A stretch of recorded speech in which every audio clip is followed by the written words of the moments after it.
Hi, this is Emily Saliers from Indigo Girls, and you're listening to Rainbow Country.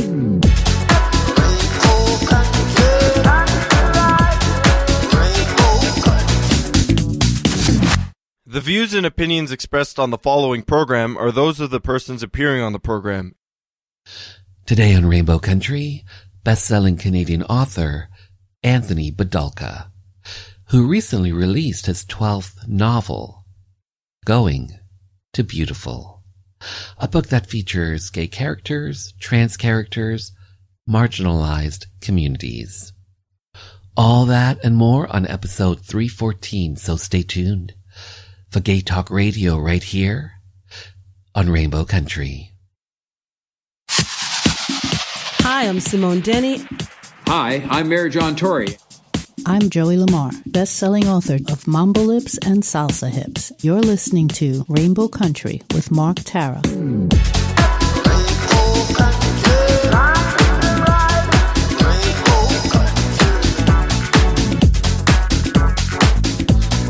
hello and welcome to a brand new journey through Rainbow Country. As I like to call it, a little gay radio show working to give voice to the LGBT community and beyond. And as always, I am your tour guide through Rainbow Country. I'm producer and host, Mark Tara. By the way, Rainbow Country originates from CIUT-FM in Toronto and now proudly in syndication on 12 outlets across Canada, from coast to coast to coast. The Yukon, British Columbia, Saskatchewan, Manitoba, the east coast of Canada in Newfoundland, Ontario, even down to Buffalo, New York, and online. Thanks to you tuning in, streaming, downloading, but ultimately listening.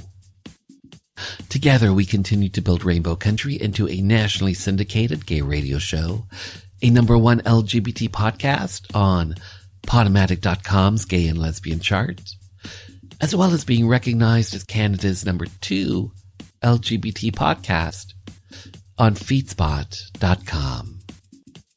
So today, joining me in conversation, best-selling Canadian author Anthony Bidulka talks about his most recent novel, Going to Beautiful, a book that tells the story of Jake, a celebrity chef, Eddie, a fashion designer, a gay couple, gay parents. They had it all until they didn't. We'll find out what inspired Going to Beautiful. Plus we'll have some readings by the author himself. Plus in hour 2, music from LGBT artists, independent artists, voices that we've come to know and love in classic disco, classic 80s, classic house. And on this episode, I'm featuring some Canadian disco, some Canadian jazz, and more.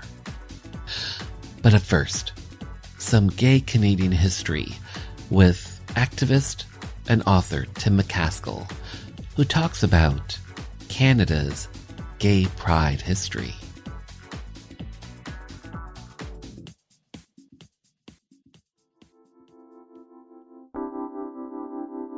"1969 was a big year. It was the year that saw both the Stonewall riots in New York and, more or less, decriminalization of gay sex in Canada.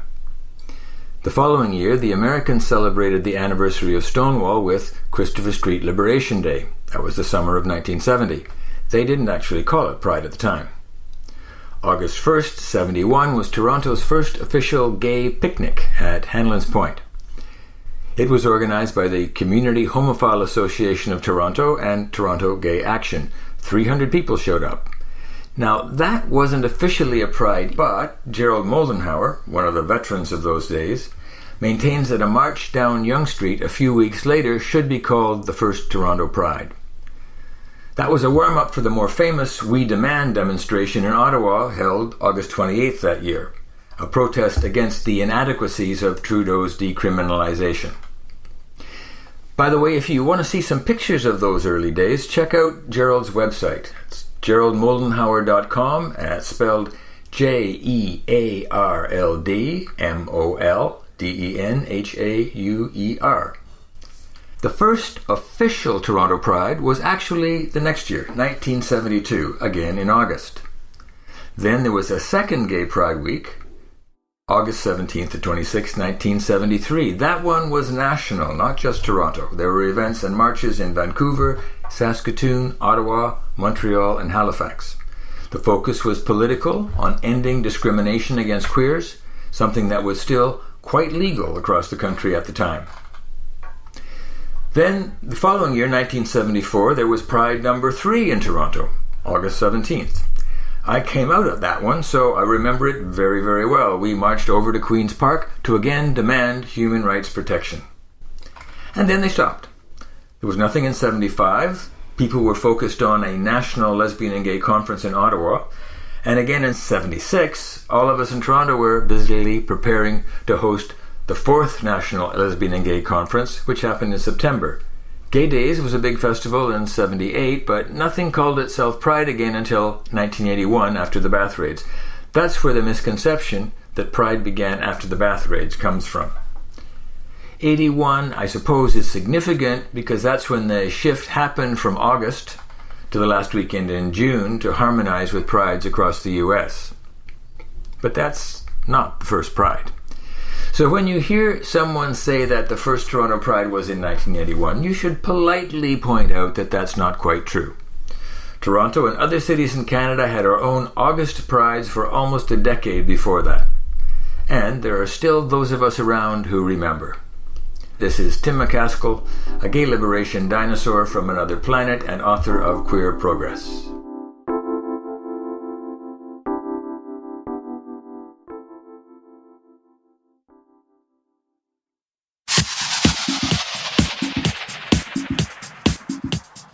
Hi everyone, this is Mark Tewksbury, Olympic champion, leader, humanitarian.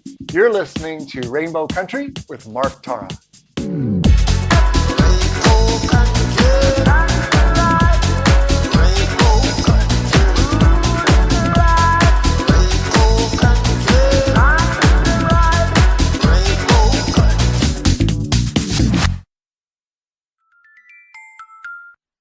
Probably one of the most horrific things imaginable had befallen me. I'd been struck down with a man cold. So I was holed up in the guest bedroom of the home I share with my husband Eddie and beloved French bulldog Lulu. I heard a faint tap, tap, tap on the bedroom door before it inched open. This let in blazing shafts of cornea-torching hellfire, also known as dim lighting from the hallway. Now, despite mentioning the hellfire thing in what was probably an unkind way, Eddie came in anyway. He gently lowered himself onto the edge of the bed and expressed concern. Lulu was markedly less empathetic. Eddie rubbed my arm. I saw his kind smile and closed my eyes. A while later, I felt his hand on my forehead, testing my temperature. I must have passed the test because he leaned in, kissed me where his hand had been, and whispered, "You're gonna be all right, my love." I don't remember either Eddie or Lulu leaving the room. A while later, I awoke and realized that in my end-of-day stupor, I'd unwisely left my arsenal of medications in the kitchen. No, maybe I'd done it on purpose. A heap of pills was sure to elicit sympathy and vigilance. They might even inspire Eddie to stock the fridge with mint chocolate ice cream for when I needed it as life-saving sustenance. I tightened a blanket around me for the lengthy journey to the kitchen. I was not convinced I'd make it. Halfway there, I fell against a floor-to-ceiling window, luxuriating in the coolness of the glass against my sizzling cheek. I considered stripping down and plastering my naked body against the pane, but just the thought set my teeth to chattering. If I was going to make it back to bed before daybreak, I knew I had to keep going. In the kitchen, I found my stash of meds, swallowed some, downed 2 glasses of water, checked the freezer for mint chocolate. Disappointed, I set out on my return death march, propelled only by the promise of a warm bed. That was when I noticed it, a flickering light. Anthony Bidulka, hi, how are you? I am well, thanks, Mark. First of all, I have to say thank you for being here, to have your voice, your story be heard by the LGBT community and beyond. So thank you for that, especially to talk about going to Beautiful. I want to start here. Beautiful. Is this a real town? Is this a fictional town? What is Beautiful? Yeah, well, I think Beautiful itself is a concept, but it is based on a real town, actually the town that I grew Saskatchewan? up in. Yes, yeah. I'm a farm boy. I grew up on a farm outside of a little town called Prudhomme, Saskatchewan, population 45. And Beautiful is roughly based on that town and many of the people that I knew growing up in that community. Okay, so this is your latest novel, Going to Beautiful. I believe it's your 12th novel. So let's just jump right in. Talk to me about the story that you're telling in Going to Beautiful. Yeah, well, I think we're all familiar with fairy tales and their requisite happily ever afters. Going to Beautiful begins where a fairy tale starts to crumble a little. We meet a couple of fellows at the beginning of the story. There's Jake Hardy, who is a celebrity chef, and Eddie Kravitz, who is a well-known fashion designer. They both sort of come to their careers through Canadian reality TV. Jake through a cooking show, and Eddie won the first season of a design challenge competition show. And together they create this fairy tale life. They get married. They've been together for decades. They have a son named Connor and a really great French bulldog named Lulu. They've got friends, family, fame. And then in the blink of an eye, it's gone.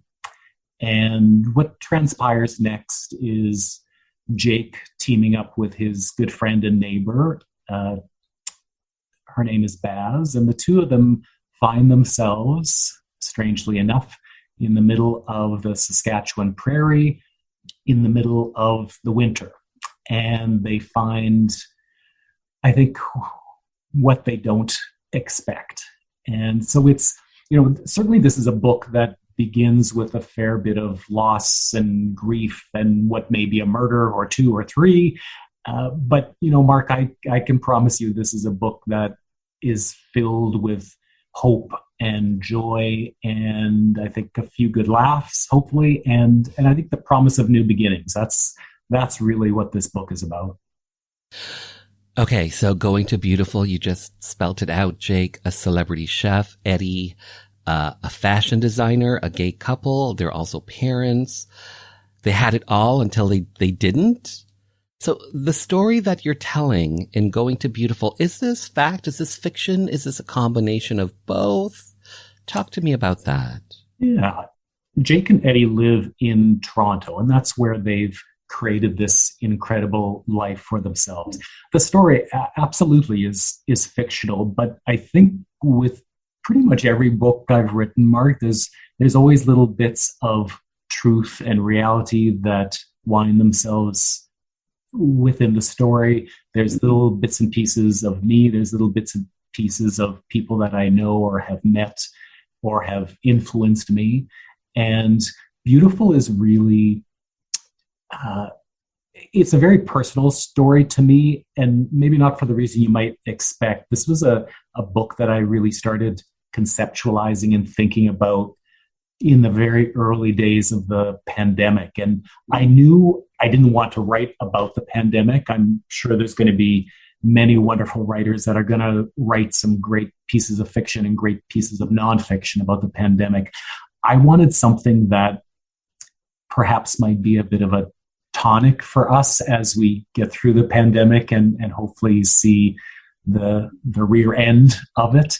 I wanted something that addressed some of the loss that we all collectively have gone through. And so we see this in this couple who who do experience this loss. And then, you know, Jake finds his way through it. And just as a reminder that the world is still friendly, that there is hope out there. And if I've done my job right, I want people to read this book and reach the last page and have a smile on their face and a full heart. That's, you know, that's my lofty goal for this book.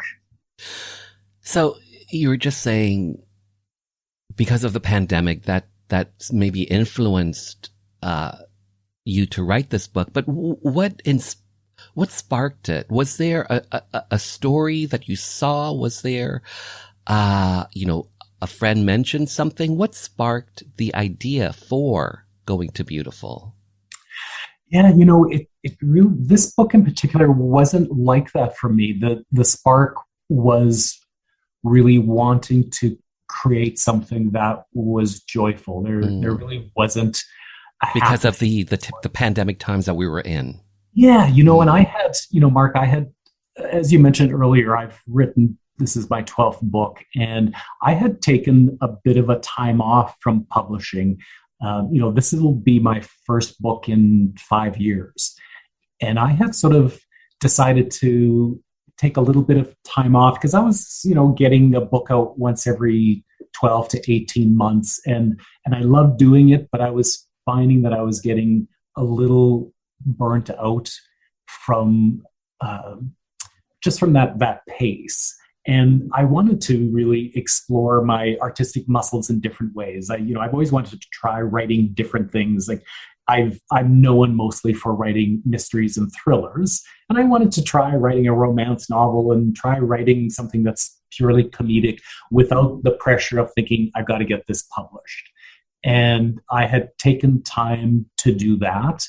And then, you know, life really started to impact me. There was, you know, a death in my family and, you know, dealing with aging parents and, you know, health issues. I ended up getting a hip replaced, and then the pandemic happened. And so it just seemed like there was a lot going on. And I reached that point where I thought, you know, I want to reach that same feeling I had when I wrote my very first book back in, you know, 2002, where it was just such a joyful experience for me. And I wrote just for joy. And I know it sounds simplistic, and that's what I wanted this book to be. And I wanted it to pull in a lot of what I knew myself, my background. There's, you know, a lot of people that inhabit this book that are part of what I've been through in my life. But it really is about the joy. So Going to Beautiful features a Ukrainian community within the novel. Right. And you're talking about topics like, well, you've got a trans lead character, you have LGBT characters, you've got gay characters in there, a Ukrainian community. You're also talking about ageism in the book. Yeah.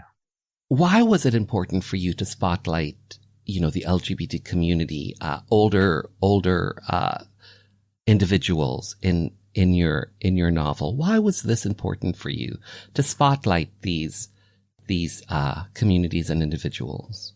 Yeah. When I talk to new writers or young writers, one of the first things I ask them to do is to answer one question, and that's, why do you write?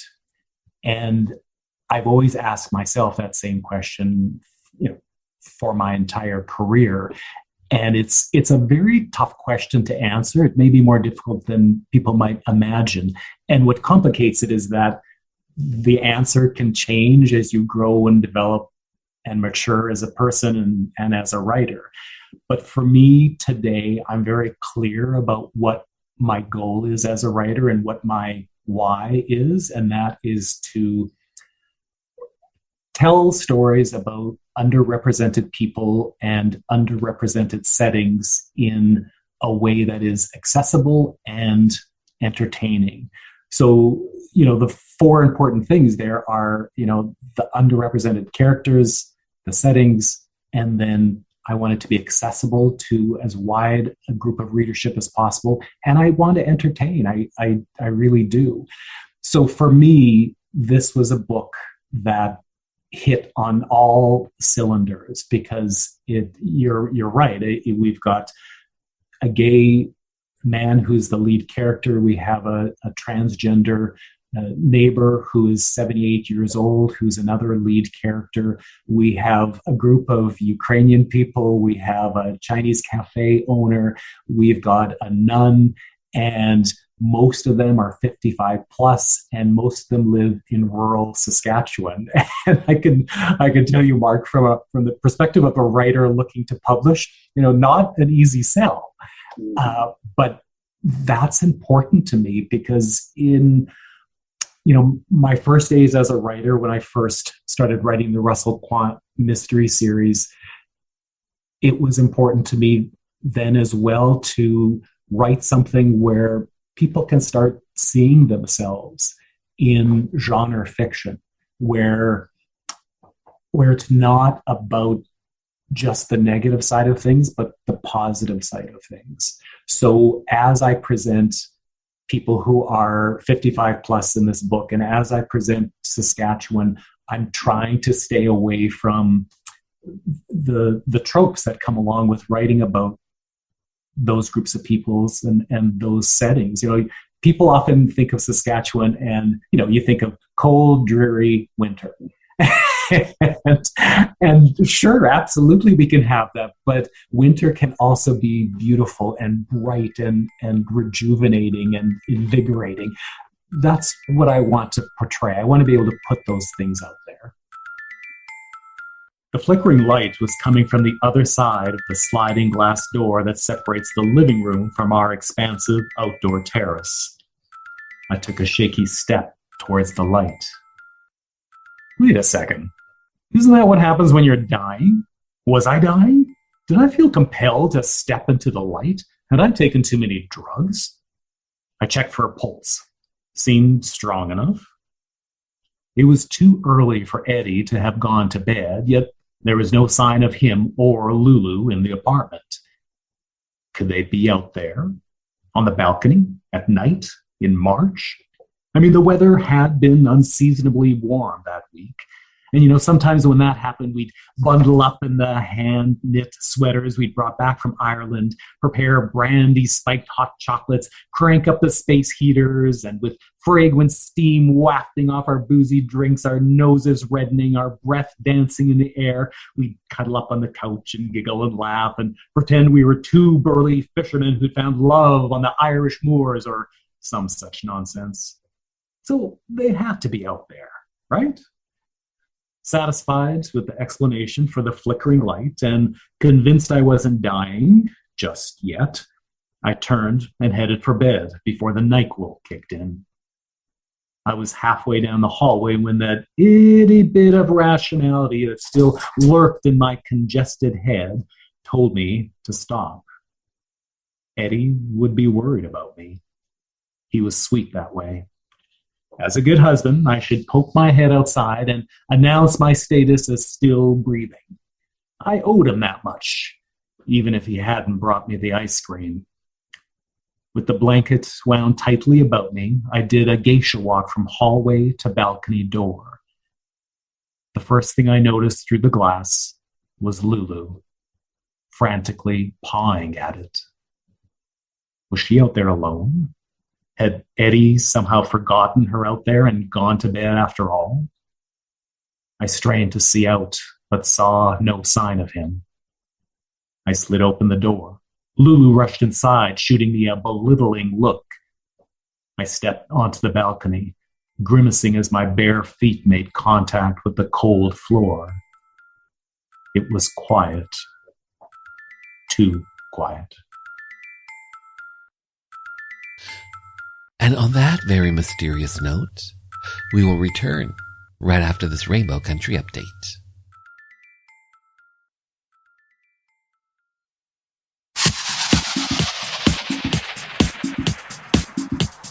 Hi, I'm Paul Poirier, Canadian champion in ice dance and 3-time Olympian, and you're listening to Rainbow Country with Mark Terra.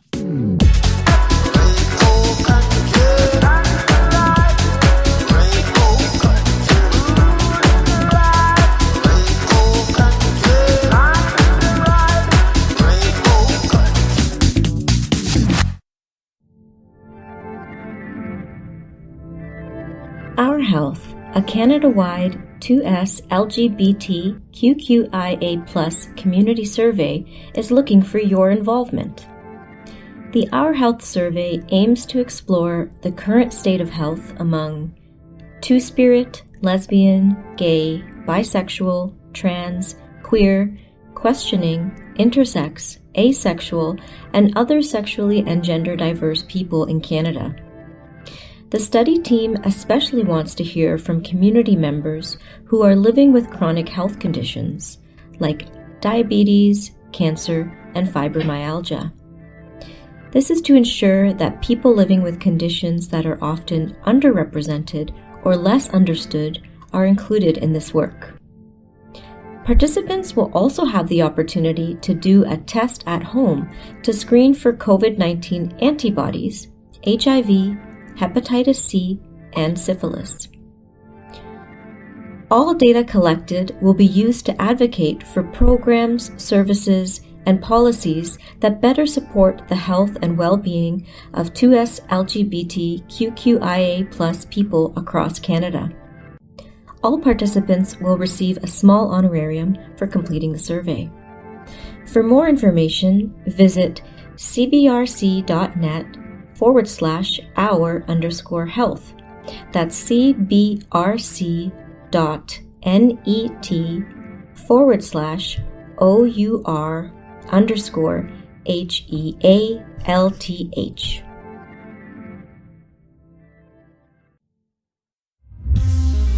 Hitmakers is a full-service, award-winning record label and social enterprise based in Iqaluit, Nunavut. We specialize in the creating and marketing of world-class Inuit and Indigenous music, including pop, hip-hop, rock, folk, and traditional Inuit music. Hitmakers has studios in Iqaluit, Ottawa, and Toronto. The label currently works with more than 20 Inuit and Indigenous artists, and we represent and promote many more. The company was founded in 2016, and our mission is to create viable careers in the arts for Inuit and Indigenous artists through music, media, and education. Our secondary mission is to empower artists to share and strengthen their stories and culture. To learn more, please connect with us on social media or at hitmakers.com. That's hitmakers with a Z. Thanks for listening. Qoyanamit. Canada's LGBTQ2+ archives just released Out North, an archive of queer activism and kinship in Canada. Order a copy from your local bookstore to dive into hundreds of loud and proud stories and photos of historical queer life in Canada from pre-1939 to today. Get your copy from your local bookstore. Out North, an archive of queer activism and kinship in Canada.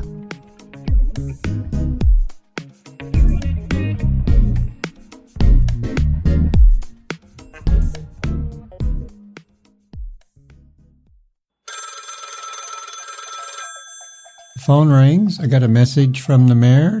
He's going to call me back the next day. I get the call, and he said, if you'd accept, we'd like to honor you with the key to the city. There was an event later that year in May. Just a key, right? Like, key to what? A decent job, a good singing career. It's really a metaphor, but it's history. So a reporter wants to talk to me and says, so it's a key, right? Like, what's the big deal? I said, well, not everybody gets the key. So I looked it up, and I guess it is kind of a big deal. The date, May 17th, 2018, when trans activist Susan Gapka made history by becoming the first trans woman to be presented with the key to the city of Toronto. By the way, past recipients include Rush and the Raptors. I'm Brian Bradley, author of Outrageous Misfits, female impersonator Craig Russell and his wife, Lori Russellidi. You are listening to Rainbow Country with Mark Terra.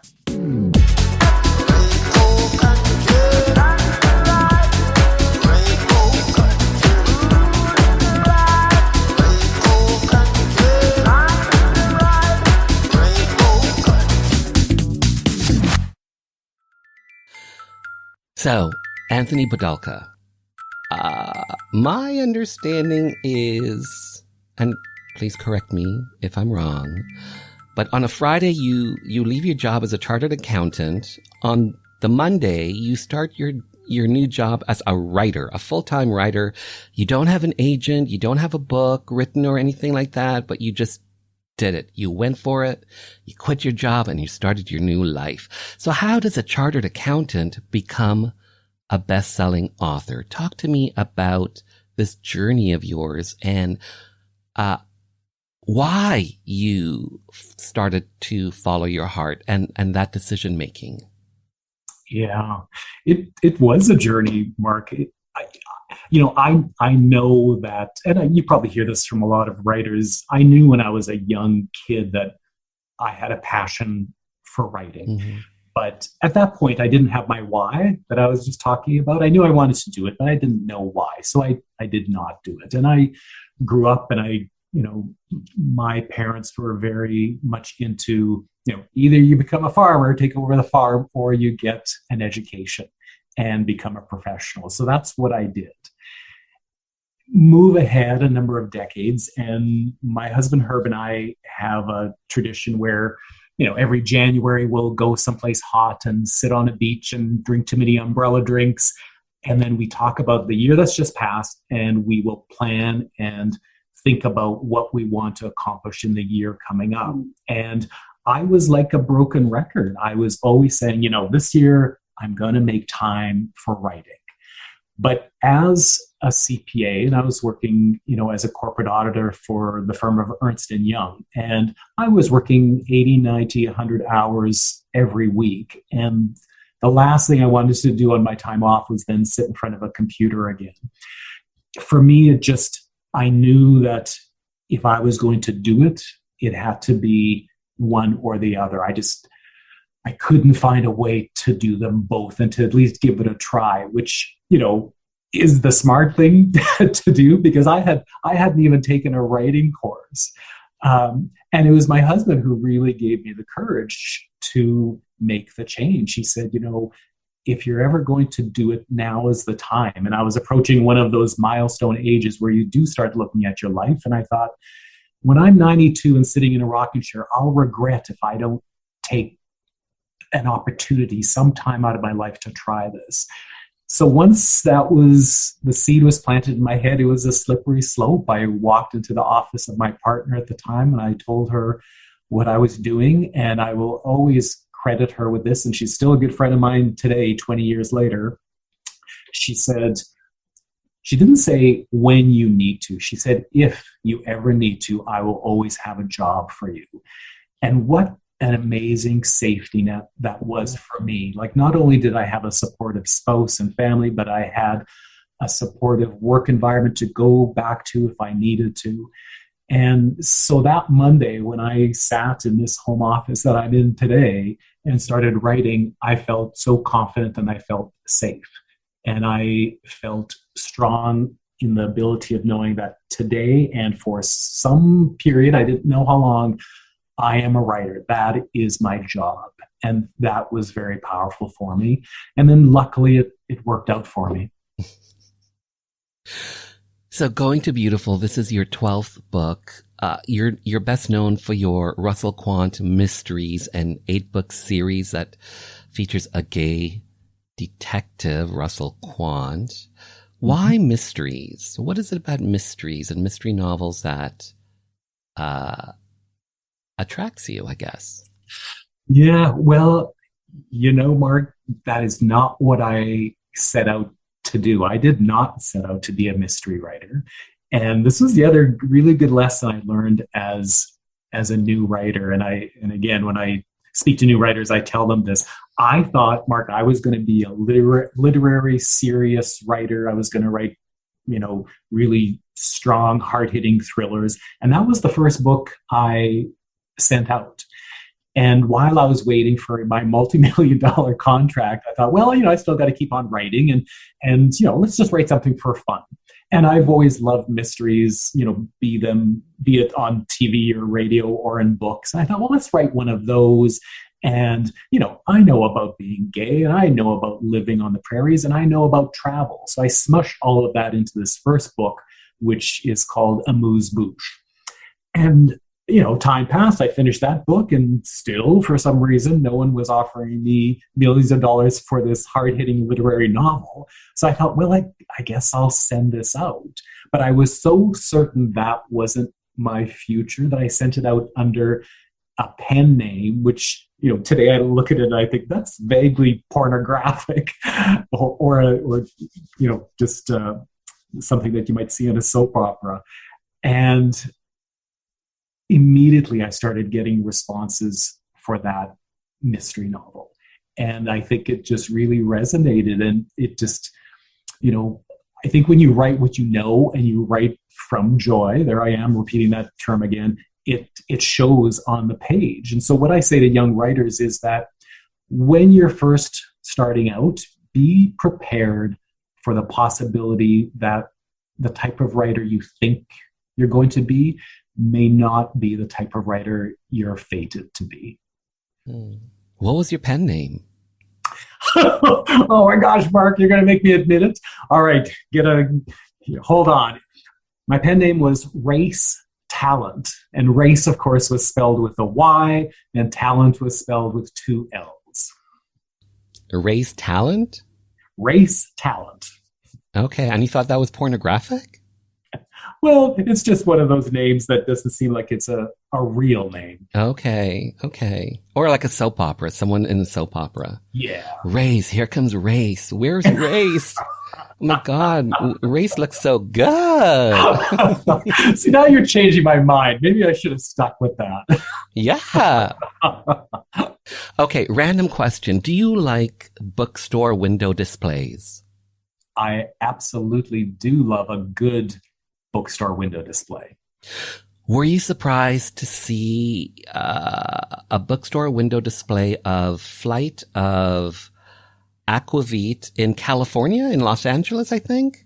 Yes. I was very fortunate in that the second book in the Russell Quant series, which was called Flight of Aquavit, won the Lambda Literary Award, which really helped propel my career in the U.S., because I really wasn't known in the U.S. at that point. So I took advantage of it, and I started doing book tours in the U.S., and one of the first ones was I think it was like a 4-city tour in California. And, we were driving down, one of the main streets in Los Angeles, and there was this bookstore and had, copies of Flight of Aquavit just plastered in the window. And that was a very, very special moment for, a farm boy from Saskatchewan. What went through your mind? I think what went through my mind is that I suddenly felt that I was on the right track, that I had made a right decision when I, just kind of shut the door on a long-term successful career and wanted to try this. And suddenly I realized I wasn't just trying anymore, but I was actually doing it. Did you scream silently inside? What do you mean silently? I think I was pretty loud. I think my husband still has hearing problems because of it. So you are the first Canadian to win the Lambda Literary Award. You were just mentioning it, for Best Men's Mystery. Congrats on that. Yeah, thank you. What does winning an award for LGBT literature, what does that mean to you? I think the important thing with awards is that it really shines a light on your book, and in ways that go beyond the LGBTQ community. And I know this for a fact, Mark, because the Russell Quant Mystery Series was optioned for TV probably, when the series was in, book 6 or 7. And that came about solely because I won that award. And then because I won that award, the book started showing up on various bestseller lists. And it was one of the producers from the production company that's what they did. They kept an eye out for award winners and bestseller lists. And then they made a point of making sure that they looked at those books to see if they might be a good vehicle for them. And, that just, again, it really plays into my hope that I create accessible material. So suddenly, if you've got a book that features a gay main character plus a lot of other LGBTQ characters that a production company is looking at making a TV show or a movie out of, that's important stuff. Did it go to air? Did the series? It didn't go to air, but they kept it under option for, I think it was like 6 or 7 years. And, not only, there's such wonderful money in the TV and movie business. So it was, it was lucrative for me as well. And at one point we actually got to a casting meeting, which was really interesting for me because the people that they were bringing forward were, they didn't physically look at all like I imagined my characters. And that was another good lesson for me, where that's the beauty of books, is that people can imagine how people appear just depending on what's in their own head. And I think that's a wonderful thing about books. So in 2022, is that something that you have in the back of your mind at some point, do you think? In 2022 and beyond, like to potentially have either the Russell Quant series or any of your books, be on a streaming service or something like that? Oh, I mean, I would love for that to happen, Mark. It's interesting with the Russell Quant books. As I said, they were under option for many years. And, I would have to go back and look at those books because they're now, the first one is almost 20 years old and the world has changed. The first book in that series revolved around the union of two men, which of course now I would have written that completely differently. It would be about a marriage between two men, but it wasn't legal in Canada at that point. A lot has changed. So whether that series would work in 2022, I think the basic storylines would, but there would need to be some changes. I think Going to Beautiful would make a beautiful film. I would love for that to happen. So you are part of the LGBT community. You are a gay man. You are married? Yes. So growing up, did you think that you would be able to be in a same-sex marriage when you were coming of age? No, not at all. And it's, it gives me a lot of joy to see the lives of the younger people in my lives who are from the LGBTQ community and compare it to when I was their age, because, sometimes it can seem like things aren't changing and things still are hard. But if you can look at it from the perspective of, an old guy like me, you can see the change. So when I was growing up, I did not at all believe I would ever get married. I couldn't imagine ever being a father. And I think that Herb and I, so that's my husband, and he and I have been together for 30 years. Wow. And congrats on that. Thanks. Yeah. And forget about the writing award. Let's give this man a marriage award. And Herb and I think would have made awesome dads, but I think we just missed that in the development and the growth of the LGBTQ community and what's possible. I think by time it could have been possible for us, we were maybe a little too old, which is arguable, but that was just the decision we made. But, our neighbors, their son, he grew up not even questioning whether he could ever get married, whether he could ever have children. And today he is married and he's got 3 young kids. Never even thought that was impossible. And that's such a positive, wonderful thing. And I assume he's gay? Yes. Oh, okay.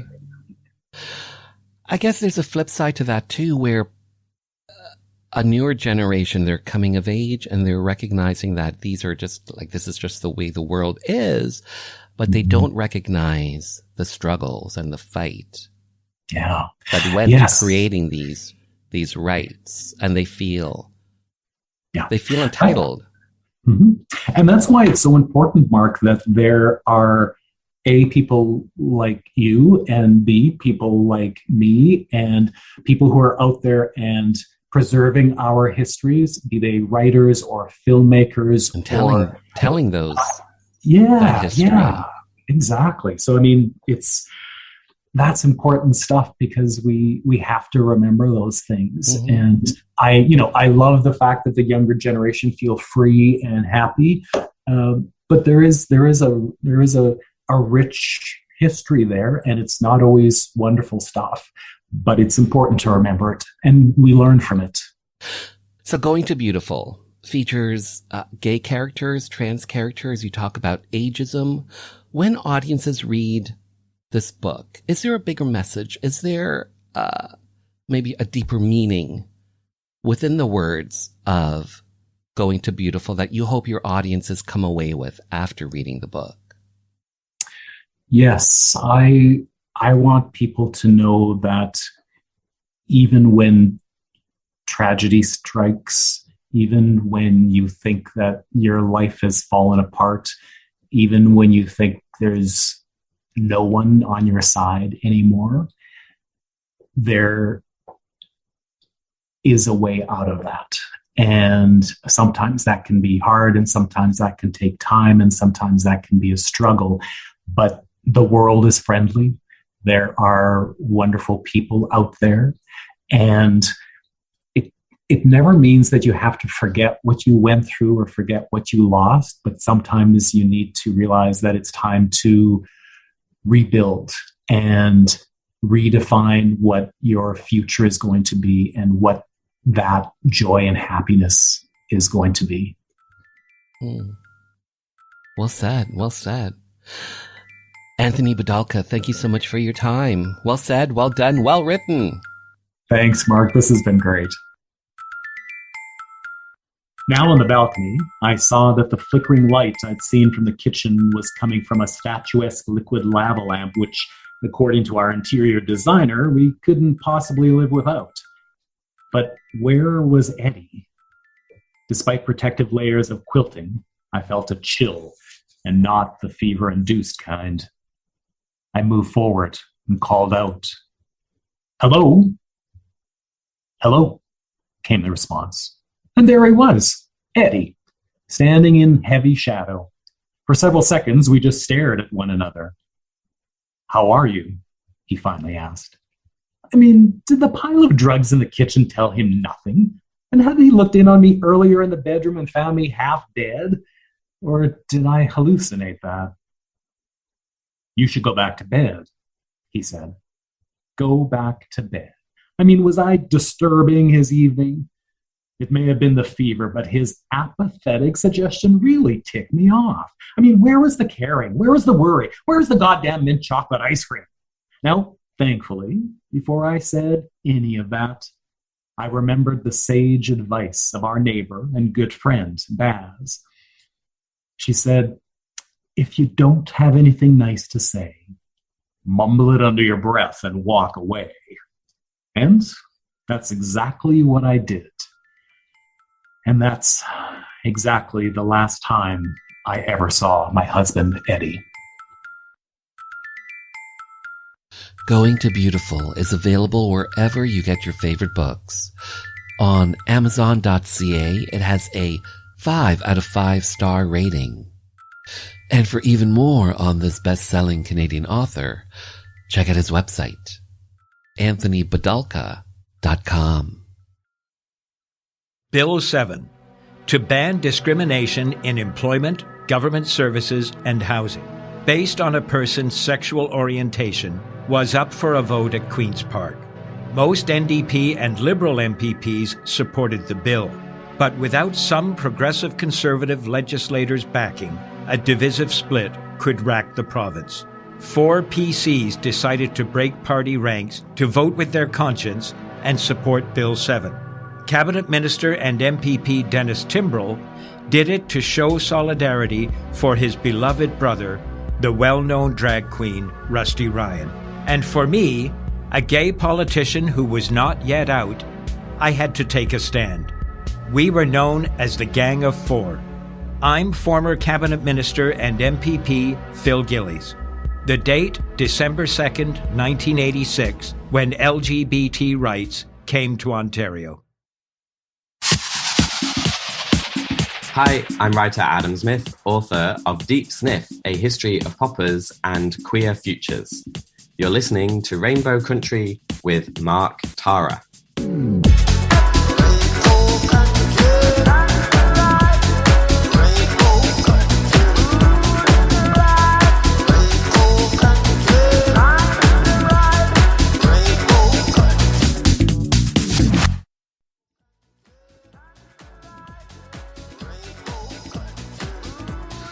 And just like that, this little gay journey through Rainbow Country has come to an end. For the full 2-hour episode, head over to marktara.com, where everything is connected, and hit the archives banner. To keep up to date with the show, follow me on socials at Mark Tara. The podcast is available on all major platforms, including audible.com and iHeartRadio. And finally, I want to take this time to thank you for taking your time to be with me.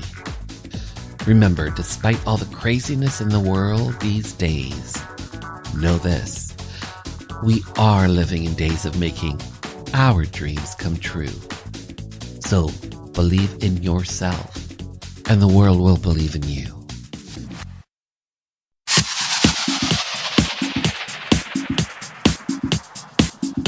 Hi, this is Police Constable Danielle Botno, also known as LGBT Cop, and you're listening to Rainbow Country with Mark Tara.